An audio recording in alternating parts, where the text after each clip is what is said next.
For today's video nga pala mga bossing, pupunta tayo sa isa sa pinakasikat na gawaan ng pipe dito sa Bulacan. Syempre walang iba kung hindi ang Replica Pro Racing Pipes. Located nga pala ang kanilang shop dito sa San Rafael, Bulacan. Tinayin to. Parinig nga ako, boss. Para may idea ako. Basic nga. Ito parang medyo okay pa yung mga gantong tunog lang eh. Kaya lang mas malakas ang magiging tunog niya sa'yo kasi pure voltage eh. Oo nga eh. Meron pa kayong way para mas maging tahimik doon. Pag nilagyan ng catalytic. Oh. Nung ganan. Yun ngayon din sinasabi, may sinasabi din sa inyo yung tropa, ganun nga daw. Palagyan mo ikaw sa may dulo sa gawin dito. Dito. Dito tayo maglalagay ng catalytic sa loob. Yung gagawin niya.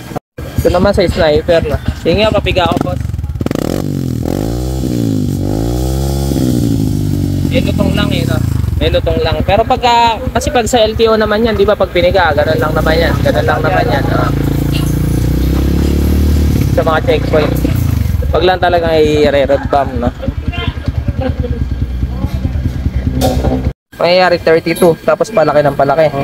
42 to 32, 35, 38, 41. Tapos catalytic yun sa mga canister. canister na katagal. Ayun. So may place naman pala tayo. Dudukong natin sa string. Para mahimik lang. Kung pupunta ka nga pala dito mga bossing, kailangan mo magpa-schedule dahil nakikita mo ba yung mga box na yan? Orders lahat yan. Tingnan natin yung mga emblem.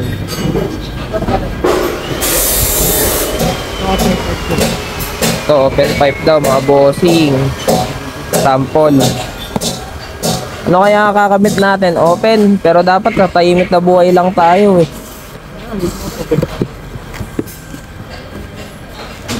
Parang ganito yung nakakabit kay Kepias dati mga bossing. Yung diretso. Ito yung usong pipe nun eh. Ayan o. Pogi.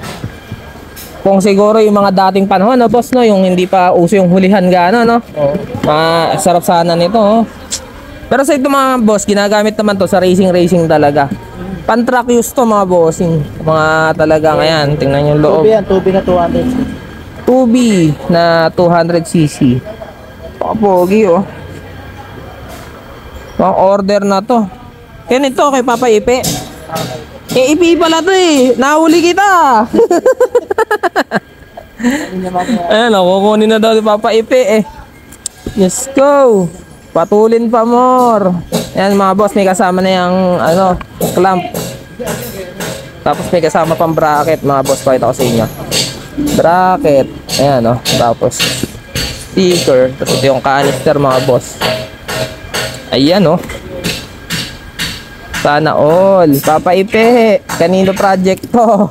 Nahuli kita. Ito pa yung isa. May binubuksan si kuya doon. Silipin natin. Ito naman yung mga nila. Mga conical na silent pipe. Ayan o. Maliit yung tip niyan mga boss. Tinan nyo. 28 mm. Ilang mm tong dulo, boys? 28. Ayan o. Pang salty. Yan mga boss, oh. Kakabit nyo na lang. May kasama na string to, boss, oh. Separate yung string. Kasama na yung mga string dyan. Kasama na yung mga string. Wala pa dito sa box. Yan. Pogi eh, no? Kita nyo naman, mga boss. Sobrang, na to eh. Isa sa mga sobrang tagal na production ng pipe. 2007 pa yan, mga boss. Yan, oh. Available nilang mga tambucho. So tayo mga boss, bubuo din tayo ng tahimik. Siyempre, magbibiyahe tayo. Silipin natin yung mga production nila, boss. Ayan. Boss, tingin lang ako, pasilip lang kami ng mga ginagawa.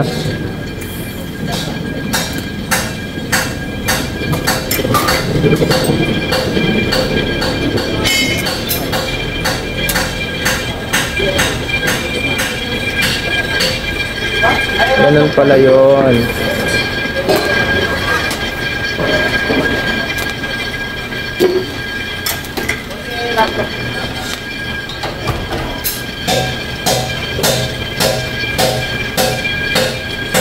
Tapos dito po, saan naman ginagawa dito? Tapos nagsusukat lang po kami ng Pattern ng bracket. ng bracket. Pattern ng bracket. Ay mga bossing, kahit ako sa inyo mga ginagawa dito.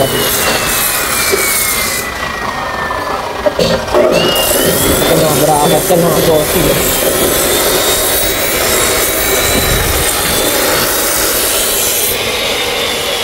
Yung mga duluhan ng elbow.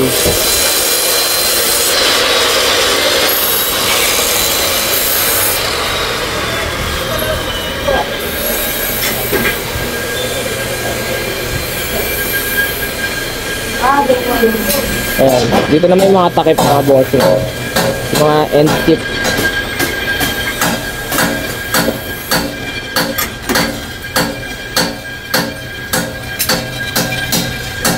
Butas.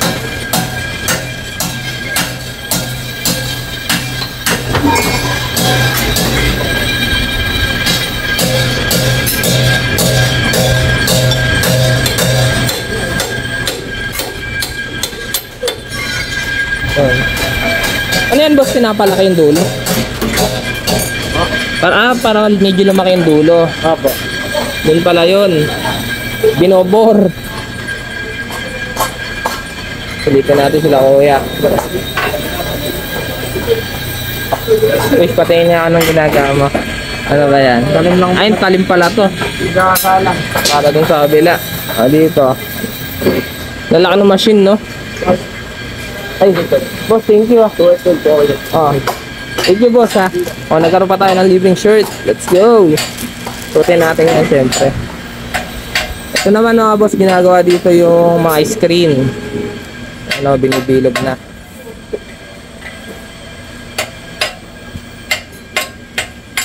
Ayos.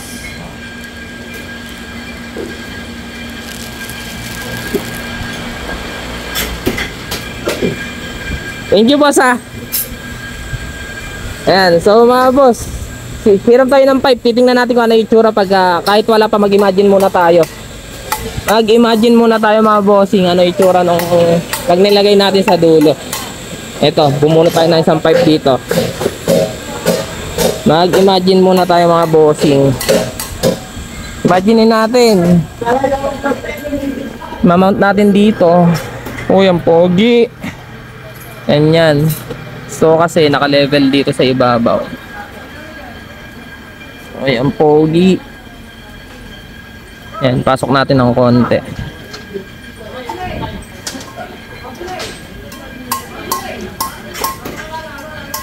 So maganda to mga boss, pag inangat na ganyan kasi kitang-kita yung mags. Tapos yung swing arm, nakaangat. So hintayin nyo yung susunod natin video mga boss, pagka ipapakabit na natin tong pipe. Go. So yun na nga mga bossing, no. Babalik na tayo sa Replica Pro 5 pag atin napapakabit yung ating tambucho. Ngayon kasi mag-iipon muna ako, and syempre pinag-iisipan ko kung paano yung pinakamagandang mounting para sa ating motor. Dahil sa darating na March 23, magkakaroon tayo ng Dingalan ride. So gusto ko tahimik lang yung pipe ko para hindi tayo makabulahaw. And kung mabot ka sa part ito, huwag mong kalimutan mag-like and share sa ating video. Maraming salamat.